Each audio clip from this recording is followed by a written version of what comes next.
क्या दोस्तों आपके साथ भी ऐसा होता है कि कोई चीज को याद करते हो और बाद में उसे तुरंत भूल जाते हो? तो आज आपके लिए लेकर आया हूँ कुछ ऐसे तरीके जिससे आप जल्दी से किसी भी चीज को याद कर पाओगे। तो क्या है वो तरीके, चलिए जानते हैं। देखो, सीखना इनपुट और आउटपुट का खेल है। सबसे पहले आता है इनपुट, जहाँ पर आपको इन्फॉर्मेशन को कलेक्ट करना होता है और फिर उसके बाद इंफॉर्मेशन को अपने दिमाग में सेव करना है और जब जरूरत पड़ने पर उसका इम्प्लीमेंट करना होता है, यानी कि इंफॉर्मेशन का यूज करना होता है। उसे हम आउटपुट कहते हैं। पॉइंट नंबर 1, लिसन केयरफुली और रीड केयरफुली। जब भी क्लास में कोई लेक्चर हो रहा है तो उसे ध्यान से सुनने की कोशिश करो। जितना ध्यान से सुनोगे उतना जल्दी आप चीजों को याद रख पाओगे। अपना पूरा ध्यान लेक्चर को सुनने में लगा दो। बाकी बाहर की चीजें मत सोचो, क्या हुआ था, क्या होने वाला है, सब भूल जाओ और अपना पूरा ध्यान सुनने में लगा दो। इससे आप जल्दी सीख पाओगे किसी भी चीज को। कोई मल्टीटास्किंग मत करो, इधर उधर मत देखो, बस गौर से सुनो और रिजल्ट आपको अपने आप खुद दिख जाएगा कि आप पहले से कितना बेहतर तरीके से चीजों को याद कर पा रहे हो और सीख पा रहे हो। और अगर आप रीडिंग कर रहे हो तो पूरी फोकस के साथ रीडिंग करो। अपना 100% अटेंशन रीडिंग को दो और इस तरीके से आप जल्दी से सीख पाओगे किसी भी चीजों को। पॉइंट नंबर 2,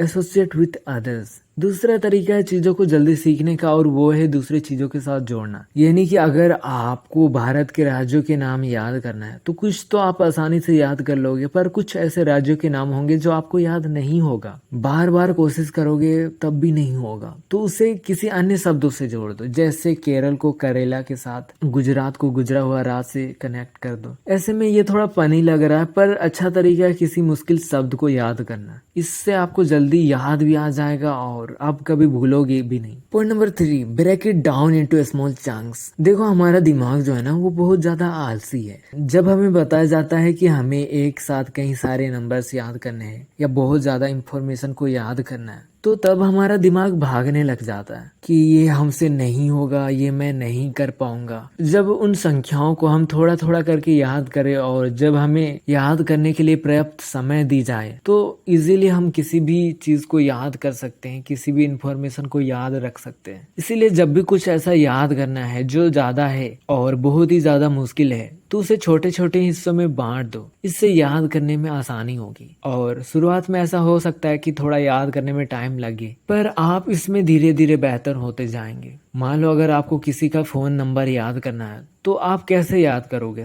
सबसे पहले आपको उसे 3-3 हिस्सों में बांट देना है। इससे आप नंबर्स को इजीली याद कर लोगे। Point number 4, 80-20 rule. ये सबसे अच्छा तरीका है चीजों को सीखने का। ज्यादातर ऐसा होता है कि हम जो पढ़ते हैं उसमें 80% इतना इम्पोर्टेंट नहीं होता है, जो 20% होता है वो इम्पोर्टेंट होता है। क्योंकि अगर आप सारी चीजों को याद करने की कोशिश करोगे तो नहीं कर पाओगे, ये बहुत ही ज्यादा मुश्किल होगा। इसलिए जो इम्पोर्टेंट होता है उससे आपको याद रखना है, क्योंकि वही 20% आपको 80% रिजल्ट देगी। जहाँ पर आपको आपका टीचर बता रहा है कि ये इम्पोर्टेंट है तो उसे वहां पर हाईलाइट कर दो, या फिर आपको लग रहा है कि हाँ ये इम्पोर्टेंट है तो उसे याद कर लो। इसमें केवल आपको 80% को छोड़कर 20% मटेरियल पर फोकस करना है। अभी जो मैंने बताया ये थे इनपुट्स जो आपने सीखा, जो याद किया। अब बारी आती है उसके आउटपुट्स की, यानी कि उसके इम्प्लीमेंट की, जहाँ पर हमें नॉलेज को यूज करना होता है। ज्यादातर स्टूडेंट का फोकस इनपुट पर होता है आउटपुट की बजाय। आपको अपना ज्यादा फोकस और ज्यादा टाइम